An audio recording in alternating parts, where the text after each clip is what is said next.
Hello दोस्तों, आप सभी को एसके क्लासेस में स्वागत है। तो आप लोग इसके पहले वाले क्वेश्चन नहीं देखे होंगे तो प्लीज़ उसको देख लीजिए। हम 1 से 456 तक क्वेश्चन करा दिए हैं। प्लीज़ आप लोग उसको नहीं देखे हैं तो देखिए। आज हम लोग 457 से देखेंगे। और क्वेश्चन देखने से पहले हम आप सभी को बता देना चाहते हैं कि क्लास जो है किसके किसके लिए मतलब आवश्यकता है। तो ये बिहार में कोई भी एग्ज़ाम हो सबके लिए बहुत बहुत इम्पोर्टेंट रहने वाला है। जैसे मजेगा बिहार दरोगा हो गया, बिहार पुलिस हो गया, बिहार एसएससी हो गया, या जिसमें भी ये जीके जीएस का पार्ट है जिस भी एग्ज़ाम में उस सब के लिए भी बहुत बहुत इम्पोर्टेंट रहने वाला है। तो प्लीज़ आप लोग इसको स्किप ना करें, अच्छा से देखिए और इस चैनल से आप लोग फ़ायदा उठाइए इस चैनल का। और हाँ, इस एक और बात बताना है हमको कि इस चैनल पे बहुत ही जल्द थ्योरी वाला क्लास लेकर आने वाले हैं हम, और उसको सपोर्ट कीजिए। आप लोग उसको अच्छा से देखिए। पहले उस पर थ्योरी कराया जाएगा, फिर उसके रिलेटेड उस पर उसका ऑब्जेक्टिव कराया जाएगा। तो चलिए हम लोग क्वेश्चन स्टार्ट करते हैं। बौद्ध धर्म की प्राचीन पुस्तक का नाम है। तो बौद्ध धर्म की प्राचीन पुस्तक का नाम क्या है? तो त्रिपिटक है। ये कौन सी भाषा में है? तो पाली भाषा में है। यानी कि बौद्ध धर्म की प्राचीन पुस्तक का नाम है तो कौन है? तो त्रिपिटक है। और ये कौन सी भाषा में है? तो पाली भाषा में है। इसमें बुद्ध के उपदेश संग्रहित है। अगला क्वेश्चन है, सबरीमाला मंदिर किस राज्य में है? तो जो सबरीमाला मंदिर है वो केरल राज्य में है। सबरीमाला मंदिर केरल राज्य में स्थित है। अगला क्वेश्चन, किताब उल हिंद पुस्तक किस भाषा में लिखी गई है? तो किताब उल हिंद जो पुस्तक है वो अरबी भाषा में लिखा गया है। कौन लिखा है? तो अल-बरूनी लिखा है। कौन लिखा है? तो अल-बरूनी लिखा है। अगला क्वेश्चन है कि सबसे प्राचीन भाषा कौन सी है? तो सबसे प्राचीन जो भाषा है वो संस्कृत है, यानी कि देव भाषा है। सबसे प्राचीन भाषा कौन सी है? तो संस्कृत देव भाषा है। आगे देखेंगे हम लोग, लिंगराज मंदिर का निर्माण किसने करवाया था? तो जो लिंगराज मंदिर था उसका निर्माण कौन कराया था? तो ययाति केसरी ने करवाया था। सोमवंशी राजा था वो। ययाति केसरी कौन था? तो सोमवंशी राजा था। इसी ने लिंगराज मंदिर का निर्माण करवाया था। तो लिंगराज मंदिर का निर्माण ययाति केसरी ने करवाया था। और ययाति केसरी कौन था? तो सोमवंशी राजा था। अशोक किस वंश के शासक थे? तो जो अशोक थे वो मौर्य वंश के शासक थे। अशोक किस वंश के शासक थे? तो मौर्य वंश के शासक थे। आगे देखेंगे, आइन ए अकबरी पुस्तक के लेखक कौन है? तो आइन ए अकबरी पुस्तक के लेखक अबुल फजल है। कौन है? तो अबुल फजल है आइन ए अकबरी पुस्तक के लेखक। अगला क्वेश्चन है कि मुगलों द्वारा गैर मुसलमानों के ऊपर कौन सा कर लगाया गया था? तो जजिया कर लगाया था। कौन सा कर लगाया गया था? तो जजिया कर लगाया गया था। यानी कि मुगलों द्वारा गैर मुसलमानों के ऊपर कौन सा कर लगाया गया था? तो ये जजिया कर लगाया गया था। कौन कर लगाया गया था? तो जजिया कर लगाया गया था। आगे क्वेश्चन देखेंगे कि भारत में वैदिक काल का समय कब से कब तक रहा? तो जो वैदिक काल था उसका समय 1500 ईसा पूर्व से लेकर के और 600 ईसा पूर्व तक रहा। यानी कि भारत में वैदिक काल का समय जो रहा 1500 ईसा पूर्व से 600 ईसा पूर्व तक रहा। अगला क्वेश्चन है कि दुमहल दुमहल यानी कि धूमल किस राज्य का लोक नृत्य है? तो ये जम्मू और कश्मीर का है। कहाँ का है? तो जम्मू और कश्मीर का दुमहल या धूमल लोक नृत्य है। कहाँ का है? तो जम्मू कश्मीर का है। आगे देखेंगे, कंप्यूटर में संचार के लिए प्रोटोकॉल कौन सा होगा? तो कंप्यूटर में संचार के लिए जो प्रोटोकॉल होगा वो कम्युनिकेशन प्रोटोकॉल होगा। कौन सा होगा? तो कम्युनिकेशन प्रोटोकॉल होगा। अगला क्वेश्चन है कि राइबोसोम किसका संश्लेषण करता है? तो राइबोसोम जो होता है वो प्रोटीन का संश्लेषण करता है। राइबोसोम किसका संश्लेषण करता है? तो प्रोटीन का करता है। अगला क्वेश्चन देखेंगे, आधुनिक आवर्त सारणी में कितने ऊर्ध्वाधर स्तंभ है? तो आधुनिक सारणी में 18 ऊर्ध्वाधर स्तंभ है। आधुनिक सारणी में 18 ऊर्ध्वाधर स्तंभ है। अगला क्वेश्चन है, तारों का टिमटिमाना किस प्रकाशीय घटना के कारण होता है? तो तारों का टिमटिमाना जो है वो प्रकाश के वायुमंडलीय अपवर्तन के कारण होता है। तारों का टिमटिमाना किस प्रकाशीय घटना के कारण होता है? तो प्रकाश के वायुमंडलीय अपवर्तन के कारण तारा टिमटिमाता है। अगला क्वेश्चन है कि पराबैंगनी किरण से कौन सी गैस सुरक्षित करती है?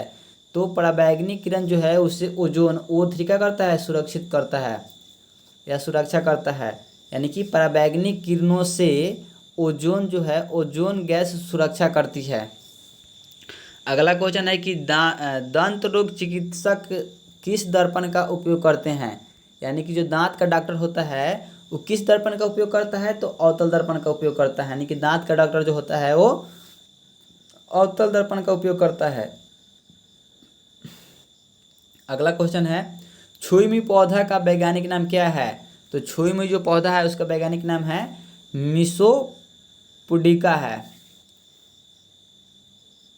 मिमोसा पुडिका है, मिमोसा पुडिका है जो छुई पौधा है ना। तो छुई पौधा का वैज्ञानिक नाम क्या है, तो मिमोसा पुडिका है। अगला क्वेश्चन है कि स्प्रेडशीट किससे संबंधित है। तो जो स्प्रेडशीट है वो MS एक्सेल से संबंधित है।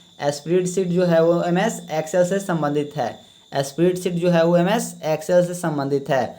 अगला क्वेश्चन है कि भारत का संविधान कितने दिनों में निर्मित हुआ। यानी कि जो भारत का संविधान था उसको बनाने में टोटल कितना दिन लगा था, तो उसको बनाने में टोटल 2 वर्ष 11 महीना और 18 दिन का समय लगा था। यानी कि भारत का संविधान जो था वो 2 वर्ष 11 माह और 18 दिन में बन करके पूर्ण रूप से क्या हुआ, तैयार हो गया। यानी कि 2 साल 11 महीना और 18 दिन लगा था संविधान को बनाने में। और अगला क्वेश्चन है कि लोकसभा का प्रमुख कौन होता है। तो लोकसभा का प्रमुख स्पीकर होता है। लोकसभा का प्रमुख कौन होता है, तो लोकसभा का प्रमुख स्पीकर होता है। ये बोल रहा है कि RBI के प्रथम भारतीय गवर्नर थे। तो RBI का फुल फॉर्म क्या हो जाएगा, तो reserve bank of India. RBI का full form reserve bank of India. यानी कि रिजर्व बैंक ऑफ इंडिया का प्रथम भारतीय गवर्नर कौन था, तो भारतीय गवर्नर जो था वो था CD देशमुख थे। कौन थे, तो CD देशमुख थे RBI के प्रथम भारतीय गवर्नर। भारतीय कौन, तो भारतीय गवर्नर। भारतीय गवर्नर कौन थे, तो ये थे CD देशमुख। अगला क्वेश्चन है कि समानता का अधिकार किस अनुच्छेद में है। तो जो समानता का अधिकार है ना, समानता का अधिकार, तो समानता का अधिकार अनुच्छेद 14 से 18 में है। समानता का अधिकार किस में है, तो समानता का अधिकार अनुच्छेद 14 से 18 में है। अगला क्वेश्चन है कि नीति आयोग के प्रथम अध्यक्ष थे। तो नीति आयोग के प्रथम अध्यक्ष कौन थे, तो नरेंद्र मोदी थे। क्वेश्चन ये भी पूछ देगा कि नीति आयोग के अध्यक्ष कौन होते हैं। तो नीति आयोग के अध्यक्ष कौन होते हैं, तो प्रधानमंत्री होते हैं। यानी कि जो प्रधानमंत्री होगा वही नीति आयोग के अध्यक्ष होगा। तो ये नीति आयोग के प्रथम अध्यक्ष, तो प्रथम अध्यक्ष कौन होंगे, तो उस टाइम ये नरेंद्र मोदी प्रधानमंत्री थे, इसलिए कौन थे, अध्यक्ष नरेंद्र मोदी थे। अगला क्वेश्चन देखेंगे हम लोग कि प्रथम लोकसभा चुनाव कब हुआ था। तो प्रथम लोकसभा जो चुनाव था, प्रथम लोकसभा चुनाव 1951 से 52 ईस्वी में हुआ था। प्रथम लोकसभा चुनाव कब हुआ था, तो प्रथम लोकसभा चुनाव 1951 से 52 में हुआ था। अगला क्वेश्चन देखेंगे ब्रिटिश काल में भारत में गवर्नर जनरल के पद के स्थान पर वायसराय पद की स्थापना कब हुई थी। तो ये 1858 ईस्वी में हुआ था। 1858 ईस्वी में भारत सरकार अधिनियम के तहत हुआ था। यानी कि बोल रहा है कि ब्रिटिश काल में भारत के गवर्नर जनरल के पद के स्थान पर वायसराय, जो वायसराय है, ये वायसराय कब किया गया, मतलब कि ये जनरल पद को, गवर्नर जनरल पद को क्या किया गया, हटा करके, और ये वायसराय के पद कब लाया गया, तो ये 1858 ईस्वी में लाया गया था। अगला क्वेश्चन है राज्यसभा सदस्यों का कार्यकाल कितना होता है। तो जो राज्यसभा होते हैं तो राज्यसभा का कार्यकाल होता है 6 वर्ष। और यही पूछ देगा कि लोकसभा का कार्यकाल कितना होता है। तो लोकसभा का कार्यकाल होता है 5 वर्ष का। और लोकसभा को क्या किया जाता है, लोकसभा को भंग किया जा सकता है, पर राज्यसभा को भंग नहीं किया जा सकता है। राज्यसभा को भंग नहीं किया जा सकता है और लोकसभा को भंग किया जा सकता है। लोकसभा के सदस्यों का कार्यकाल होता है 5 वर्ष का और राज्यसभा के सदस्यों का कार्यकाल होता है 6 वर्ष का। अगला क्वेश्चन है कि संसद में सरकारी बिल कौन प्रस्तुत करता है। तो संसद में जो सरकारी बिल होता है वो मंत्री द्वारा क्या किया जाता है, प्रस्तुत किया जाता है। यानी कि संसद में सरकारी बिल कौन प्रस्तुत करता है, तो मंत्री। अगला क्वेश्चन है कि वायसराय की कार्यकारी परिषद में शामिल होने वाले प्रथम भारतीय कौन थे। तो सत्येंद्र प्रसाद सिन्हा थे। कौन थे, तो सत्येंद्र प्रसाद सिन्हा थे। यानी कि वायसराय की कार्यकारी परिषद में शामिल होने वाले प्रथम भारतीय कौन थे, तो प्रथम भारतीय थे सत्येंद्र प्रसाद सिन्हा। कौन थे, तो सत्येंद्र प्रसाद सिन्हा थे। अगला क्वेश्चन है कि भारत में संवैधानिक गणराज्य मतलब होता है गणतंत्र, का क्या अर्थ है? तो इसका अर्थ है मुख्य कार्यकारी और प्रतिनिधियों को लोकतांत्रिक रूप से लोगों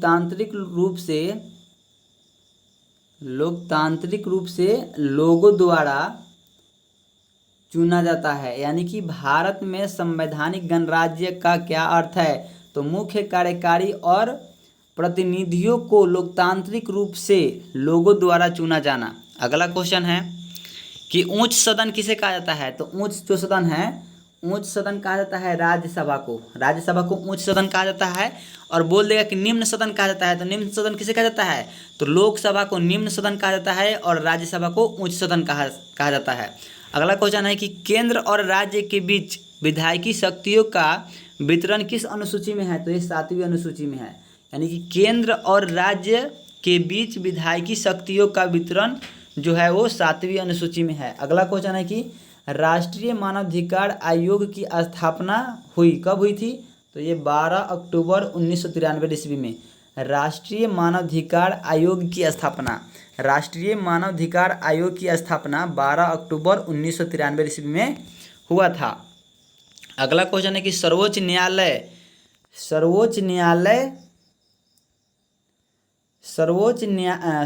न्यायिक पुनरावलोकन का अधिकार अनुच्छेद किससे संबंधित है? तो अनुच्छेद 13 से संबंधित है। किससे संबंधित है? तो अनुच्छेद 13 से। यानी कि सर्वोच्च न्यायालय न्यायिक पुनरावलोकन का अधिकार अनुच्छेद 13 से संबंधित है। अगला क्वेश्चन है कि लोकसभा व राज्यसभा की संयुक्त बैठक किस अनुच्छेद में उल्लेखित है? तो अनुच्छेद 108 में उल्लेखित है। यानी कि लोकसभा और राज्यसभा की संयुक्त बैठक जो है वो अनुच्छेद 108 में का है? उल्लेखित है। अगला क्वेश्चन है कि लाइकेन में परस्पर सहजीवी मौजूद होते हैं। तो लाइकेन में परस्पर जो सहजीवी मौजूद होते हैं वो कौन होते हैं? तो कवक और शैवाल। कौन होता है? तो कवक और शैवाल होता है। अगला क्वेश्चन है कि लार में पाया जाने वाला एंजाइम है। तो लार में कौन सा एंजाइम पाया जाता है? तो लार में जो पाया जाता है वो टाइलिन पाया जाता है। लार में कौन सा एंजाइम पाया जाता है? तो लार में टाइलिन पाया जाता है। अगला क्वेश्चन देखेंगे। तो अगला क्वेश्चन है कि हीमोग्लोबिन में पाया जाने वाला तत्व है। हीमोग्लोबिन में पाया जाने वाला तत्व है। तो हीमोग्लोबिन में क्या पाया जाता है? तो लोहा पाया जाता है, आयरन, Fe। लोहा का संकेत क्या है? तो Fe है। यानी कि हीमोग्लोबिन में लोहा पाया जाता है, आयरन, उसका संकेत होता है Fe। अगला क्वेश्चन है प्रोटीन का पाचन होता है। तो प्रोटीन का पाचन कहाँ होता है? तो प्रोटीन का पाचन छोटी आंत में होता है, यानी कि क्षुद्रांत में होता है। छोटी आंत को क्षुद्रांत भी बोलते हैं। तो प्रोटीन का पाचन कहाँ होता है? तो छोटी आंत में होता है। अगला क्वेश्चन है कि भोपाल गैस कांड। तो ये यहाँ से 2 क्वेश्चन पूछ देगा। भोपाल गैस कांड कब हुआ था? तो 1984 ईस्वी में हुआ था। भोपाल गैस कांड कब हुआ था? तो 1984 ईस्वी में हुआ था। अब ये भी पूछ देगा कि भोपाल गैस कांड में रिसाव हुआ था, तो क्या किसका रिसाव हुआ था? तो मिथाइल आइसोसाइनाइड का रिसाव हुआ था। किसका हुआ था? यानी कि भोपाल गैस कांड 1984 ईस्वी में रिसाव हुआ था। तो ये मिथाइल आइसोसाइनाइड का रिसाव हुआ था। अगला क्वेश्चन है कि तारों का रंग किस पर निर्भर करता है? तो तारों का रंग तापमान पर निर्भर करता है। तारों का रंग किस पर निर्भर करता है? तो तारों का रंग तापमान पर निर्भर करता है। अगला क्वेश्चन है कि दूध में कौन सा विटामिन नहीं पाया जाता है? तो दूध में विटामिन सी नहीं पाया जाता है। दूध में विटामिन सी नहीं पाया जाता है। ये अगला क्वेश्चन बोल रहा है कि पिट्यूटरी ग्रंथि या पीयूष ग्रंथि, पिट्यूटरी ग्रंथि को ही पीयूष ग्रंथि कहते हैं। यानी कि पिट्यूटरी ग्रंथि कहाँ पाई जाती है या पीयूष ग्रंथि कहाँ पाई जाती है? तो ये मस्तिष्क में पाया जाता है। जो पिट्यूटरी ग्रंथि या पीयूष ग्रंथि है वो मस्तिष्क में पाया जाता है। अगला क्वेश्चन है कि मलेरिया का परजीवी है। तो मलेरिया का परजीवी कौन है? तो मादा एनोफिलीज मच्छर है। मादा एनोफिलीज मच्छर जो है मलेरिया का परजीवी है। अगला क्वेश्चन है कि मानव मूत्र में उत्सर्जन होता है। तो मानव मूत्र में उत्सर्जित होता है तो विटामिन सी उत्सर्जित होता है। मानव मूत्र में विटामिन सी उत्सर्जित होता है। अगला क्वेश्चन है कि दूध में उपस्थित प्रोटीन है। तो दूध में उपस्थित प्रोटीन क्या है? तो दूध में उपस्थित प्रोटीन जो है वो कैसीन है। दूध में उपस्थित प्रोटीन क्या है? तो कैसीन है। अगला क्वेश्चन है कि मेढक के हृदय में होता है। तो मेढक के हृदय में 3 भाग यानी कि 3 वेश्म होता है। मेढक के हृदय में 3 भाग या 3 वेश्म होता है। अगला क्वेश्चन है कि शरीर की सबसे महत्वपूर्ण ग्रंथि है। तो शरीर की सबसे महत्वपूर्ण ग्रंथि क्या है? तो ये पिट्यूटरी ग्रंथि या पीयूष ग्रंथि है। शरीर की सबसे महत्वपूर्ण ग्रंथि कौन सी है? तो पिट्यूटरी ग्रंथि या पीयूष ग्रंथि है। अगला क्वेश्चन है कि कोशिका का अनुवांशिक पदार्थ है, तो कोशिका का अनुवांशिक पदार्थ क्या है, तो ये है डीएनए। कोशिका का अनुवांशिक पदार्थ क्या है, तो डीएनए। अगला क्वेश्चन है कि अनुवांशिकी के नियम का जन्मदाता या पिता है, कौन है, तो ये ग्रेगर जॉन मेंडल हैं। अनुवांशिकी के नियम का जन्मदाता या पिता कौन है, तो ग्रेगर जॉन मेंडल हैं। अगला क्वेश्चन देखेंगे, किसान का परम सहायक मित्र है, तो किसान का परम सहायक मित्र कौन सा है, तो केंचुआ है। जो केंचुआ है, केंचुआ को किसान का मित्र कहा जाता है। अगला क्वेश्चन है कि सबसे बड़ा फल तथा पुष्प है, तो सबसे बड़ा फल तथा पुष्प कौन सा है, तो ये आर्किडस तथा रेफ्लेसिया है। कौन है, तो आर्किडस तथा रेफ्लेसिया है। अगला क्वेश्चन है कि अदरक तथा आलू के खाने योग्य भाग है। अदरक तथा आलू के खाने योग्य भाग क्या है, तो तना है। अदरक तथा आलू के खाने योग्य भाग है, तो क्या है, तो तना है। यानी कि हम लोग अदरक और आलू के क्या खाते हैं, ताना खाते हैं। अगला क्वेश्चन है कि मानव के मस्तिष्क का वजन होता है, तो मानव के मस्तिष्क का वजन कितना होता है, तो मानव के मस्तिष्क का वजन होता है 1350 ग्राम। मानव के मस्तिष्क का वजन कितना होता है, तो 1350 ग्राम होता है। अगला क्वेश्चन है कि पैतृकता सिद्धांत करने में सहायक है, तो पैतृकता सिद्धांत करने में सहायक जो है वो डीएनए और फिंगर प्रिंटिंग है। कौन है, तो डीएनए और फिंगर प्रिंटिंग। अगला क्वेश्चन है मूत्र का निर्माण होता है, तो मूत्र का निर्माण कहाँ होता है, तो वृक्क में होता है। मूत्र का निर्माण कहाँ होता है, तो ये वृक्क में होता है। अगला क्वेश्चन है प्रकाश वर्ष मात्रक है, तो प्रकाश वर्ष किसका मात्रक है, तो दूरी का मात्रक है। प्रकाश वर्ष किसका मात्रक है, तो दूरी का मात्रक है। एक अश्वशक्ति के बराबर होता है, यानी कि एक अश्वशक्ति बराबर 746 वाट होता है। एक अश्वशक्ति बराबर कितना होता है, तो 746 वाट होता है। एक अश्वशक्ति बराबर 746 वाट होता है। पदार्थ का लघुत्तम अंश क्या है, तो पदार्थ का लघुत्तम अंश जो क्वार्क है।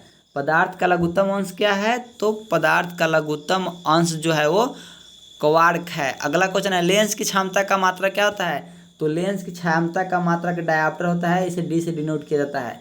लेंस की क्षमता का मात्रक क्या होता है, तो डायोप्टर होता है, इसे डी द्वारा डिनोट किया जाता है। अगला क्वेश्चन है कि इंद्रधनुष के बीच का रंग होता है, तो इंद्रधनुष के बीच का रंग हरा होता है। इंद्रधनुष के बीच का रंग कैसा होता है, तो हरा रंग होता है। इंद्रधनुष के बीच का रंग कैसा होता है, तो हरा होता है। अगला क्वेश्चन देखेंगे हम लोग, तो अगला क्वेश्चन है रंग का परिकीर्णन निर्भर करता है, तो रंग का परिकीर्णन किस पे निर्भर करता है, तो तरंगदैर्ध्य पे निर्भर करता है।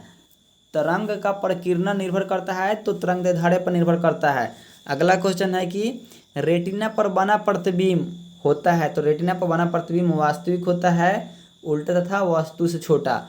यानी कि रेटिना पर बना प्रतिबिंब जो है वो वास्तविक, उल्टा तथा वस्तु से छोटा होता है। अगला क्वेश्चन है कि विद्युत फ्यूज मिश्रण होता है, तो विद्युत फ्यूज मिश्रण किसका है, तो ये तांबा का है, टीन का है तथा शीशा का है। किसका किसका है, तो तांबा, टीन तथा शीशा का मिश्रण जो है वो कौन होता है, तो विद्युत फ्यूज होता है। अगला क्वेश्चन है कि समुद्र का जल नीला दिखाई देता है, तो ये प्रकाश के प्रकीर्णन के द्वारा, यानी कि प्रकाश के प्रकीर्णन के कारण जो जल है वो समुद्र का जल नीला दिखाई देता है। अगला क्वेश्चन है कि प्रकाश का बुलबुला जल में व्यवहार करता है। प्रकाश की जो बुलबुला है वो जल में कैसे व्यवहार करता है, तो अवतल लेंस की तरह व्यवहार करता है।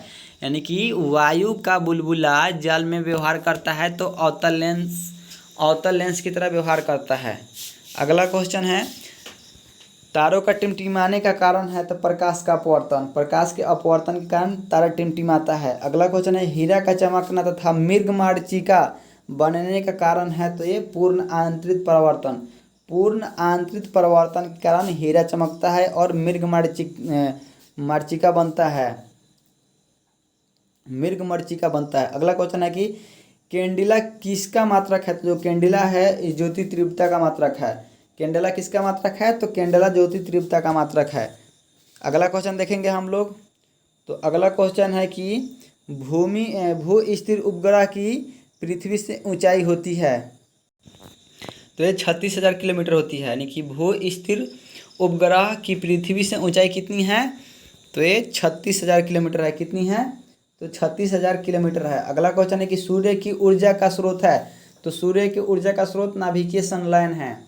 क्या है? तो नाभिकीय संलयन है, यानी कि सूर्य की ऊर्जा का स्रोत है, तो सूर्य की ऊर्जा का स्रोत नाभिकीय संलयन है।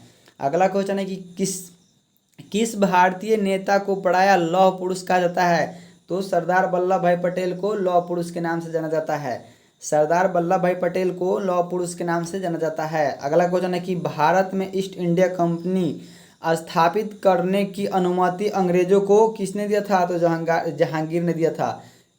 किसने दिया था? तो जहांगीर ने दिया था। यानी कि भारत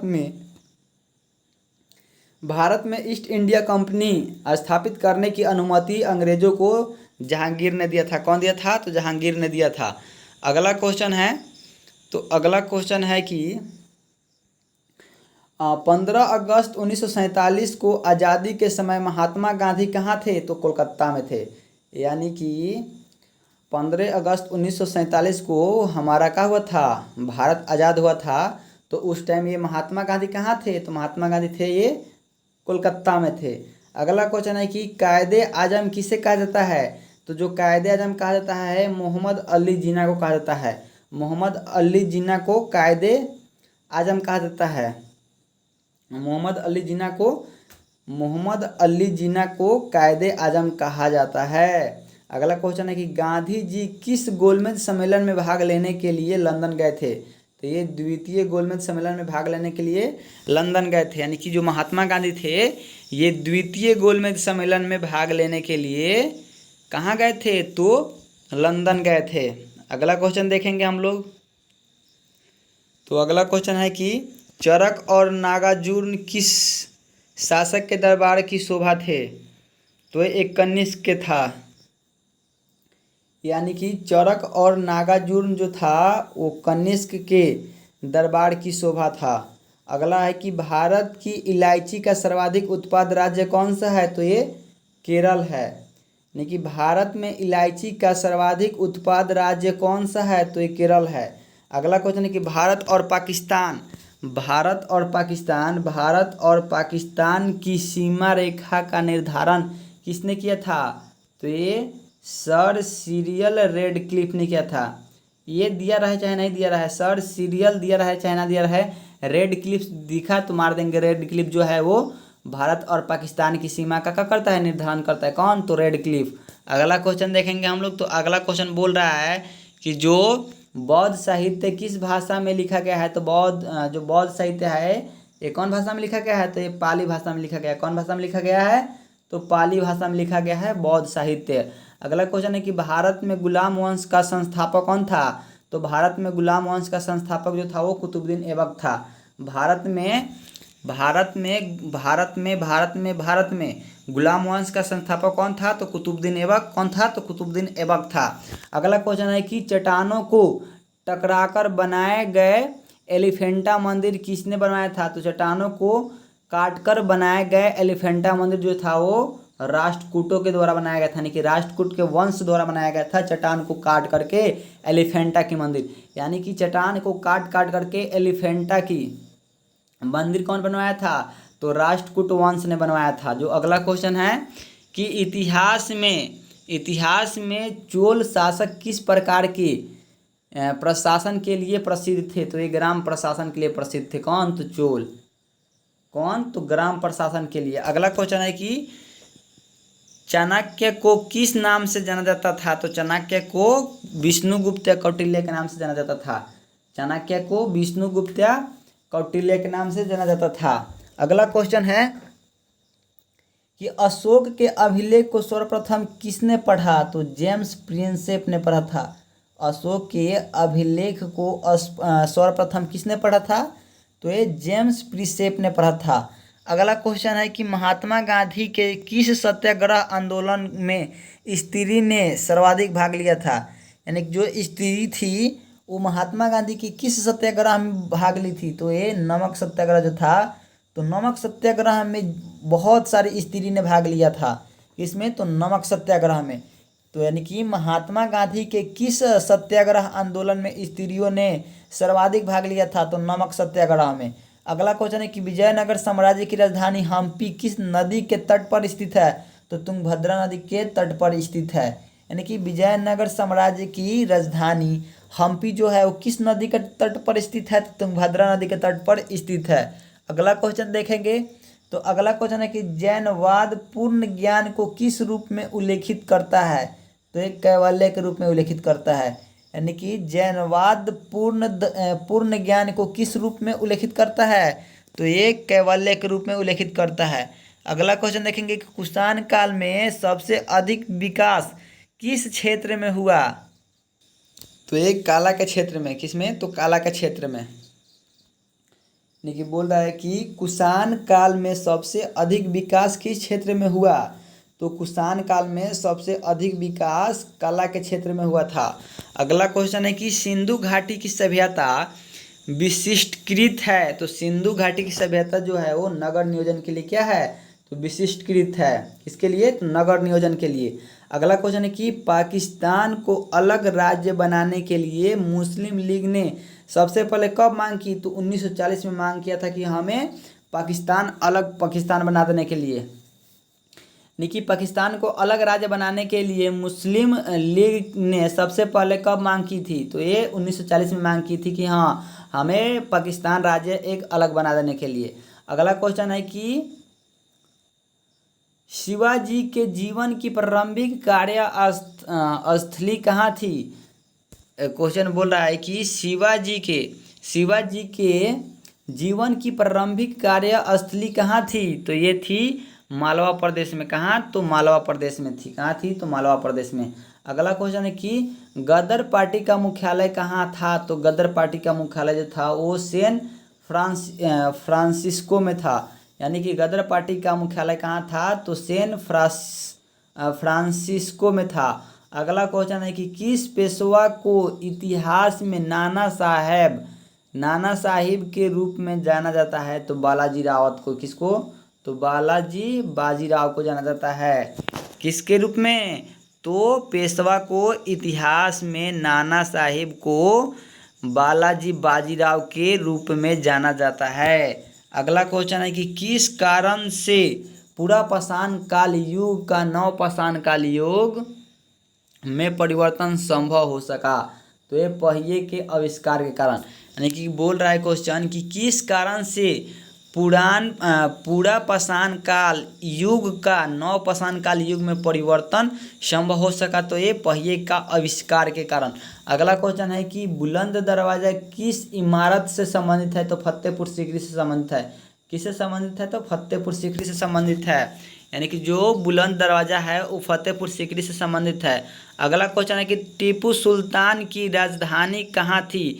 तो टीपू सुल्तान की राजधानी जो थी वो श्रीरंगपट्टनम में थी। कहाँ थी? तो श्रीरंगपट्टनम में थी। अगला क्वेश्चन है कि लोहे की परत पर किस धातु के गैल्वेनीकरण है? तो जो लोहे की धातु होता है उस पर जस्ता और जिंक का किया जाता है? लेप किया जाता है। यानी कि लोहे की परत पर किस धातु से गैल्वेनीकरण होता है? तो ये जस्ता जिंक जेडन से किया जाता है। अगला क्वेश्चन है कि पालक मेथी एवं केला में कौन सा तत्व पाया जाता है? तो लोहा पाया जाता है। कौन पाया जाता है? तो लोहा पाया जाता है। यानी कि पालक मेथी एवं केला में कौन सा तत्व पाया जाता है? तो ये लोहा पाया जाता है। अगला क्वेश्चन है कि किस विटामिन की कमी से रतौंधी होता है? तो विटामिन ए के कारण रतौंधी होता है। यानी रतौंधी मतलब नाइट ब्लाइंडनेस, यानी कि रात में दिखाई नहीं देना, उसको बोलते हैं रतौंधी। और विटामिन ए के कारण क्या होता है? तो नाइट ब्लाइंडनेस हो जाता है। अगला क्वेश्चन है कि डायनासोर विलुप्त होते थे। डायनासोर विलुप्त हुए थे तो कहाँ? तो जुरासिक युग में। किसमें? तो जुरासिक युग में डायनासोर विलुप्त हुए थे, तो जुरासिक युग में। अगला क्वेश्चन देखेंगे हम लोग। तो अगला क्वेश्चन है कि गुजरात एवं पॉकेट टमाटर में गाजर एवं पॉकेट टमाटर में कौन सा विटामिन पाया जाता है? तो विटामिन ए पाया जाता है। गाजर में और पॉकेट टमाटर में विटामिन ए पाया जाता है। अगला क्वेश्चन है कि बेरी रोग किस विटामिन की कमी के कारण होता है? तो बेरी जो रोग है वो विटामिन बी के कारण होता है। विटामिन बी के कारण कौन सा रोग होता है? तो बेरी रोग होता है। अगला क्वेश्चन है कि स्कॉर्वी रोग किस विटामिन की कमी से होता है? तो स्कॉर्वी रोग जो होता है वो विटामिन सी की कमी से होता है। स्कॉर्वी रोग किस कमी से होता है? तो विटामिन सी की कमी से स्कॉर्वी होता है। अगला क्वेश्चन है कि रिकेटस नामक रोग किस विटामिन के कारण होता है? तो रिकेटस नामक जो बीमारी है विटामिन डी के कारण होता है। किसके कारण होता है? तो विटामिन डी के कारण रिकेटस नामक बीमारी होता है। अगला क्वेश्चन है कि रिकेटस नामक रोग किस विटामिन के कारण होता है? तो विटामिन डी के कारण होता है। अगला क्वेश्चन है कि घेंघा, यानी कि घेंघा को और क्या बोलते हैं? तो गलगंड बोलते हैं। क्या बोलते हैं? तो गलगंड। घेंघा या गलगंड रोग किसकी कमी से होता है? तो ये आयोडीन के कारण होता है घेंघा रोग। घेंघा रोग या गलगंड रोग जो होता है आयोडीन के कारण होता है। किसके कारण? तो आयोडीन के कारण होता है। अगला क्वेश्चन है कि सर्वाधिक सीमा वाला देश कौन सा है? तो चीन है। ये 13 देशों के साथ अपना क्या करता है? सीमा साझा करता है। यानी कि सर्वाधिक सीमा वाला देश कौन सा है? तो ये चीन है, जो कि 13 देशों के साथ अपना क्या करता है? सीमा साझा करता है। अगला क्वेश्चन है कि स्तनियों में स्टार्च यानी मंड का पाचन प्रारंभ होता है तो मुख से होता है। कहाँ से होता है? तो मुख से होता है। यानी कि स्तनियों में स्टार्च यानी कि मंड का पाचन हो प्रारंभ है तो ये स्तनियों से है। अगला क्वेश्चन देखेंगे हम लोग। तो अगला क्वेश्चन है गांधी जी को अर्धनग्न फकीर किसने कहा था? तो गांधी जी को अर्धनग्न फकीर जो था वो विंस्टन चर्चिल कहा था। कौन कहा था? तो विंस्टन चर्चिल कहा था। किसको? तो गांधी जी को अर्धनग्न कहा था। कौन? तो विंस्टन चर्चिल। अगला क्वेश्चन है कि भारत में पंचायती राज का आरंभ किस वर्ष में हुआ था? तो भारत में पंचायती राज का आरंभ हुआ था 1959 ईस्वी में। 1959 ईस्वी में भारत में पंचायती राज का आरंभ हुआ था। कब? तो 1959 ईस्वी में। अगला क्वेश्चन है कि ताजमहल का निर्माण कब शुरू किया गया था? तो ताजमहल का शुरुआत जो था वो 1632 ईस्वी में किया गया था। तो ताजमहल का निर्माण कब किया गया था? तो 1632 ईस्वी में किया गया था। तो आज हम लोग इतना ही क्वेश्चन देखेंगे। अब इसके बाद वाला आएगा जो वीडियो उसमें 569 से रहेगा क्वेश्चन। तो आप लोग इतना ही क्वेश्चन देखिए और इसको अच्छा से देखिए, अच्छा से याद कीजिए। और इस चैनल के माध्यम से आप लोग जितना दिया जा रहा है सबका क्या कीजिए, अच्छा से पढ़ के इस चैनल से भरपूर फ़ायदा लीजिए। और जो भी आप लोग इस चैनल को सब्सक्राइब नहीं किए हैं प्लीज़ सब्सक्राइब कीजिए, शेयर कीजिए, लाइक कीजिए और दबा करके इस चैनल से फ़ायदा उठाइए। Thank you very much.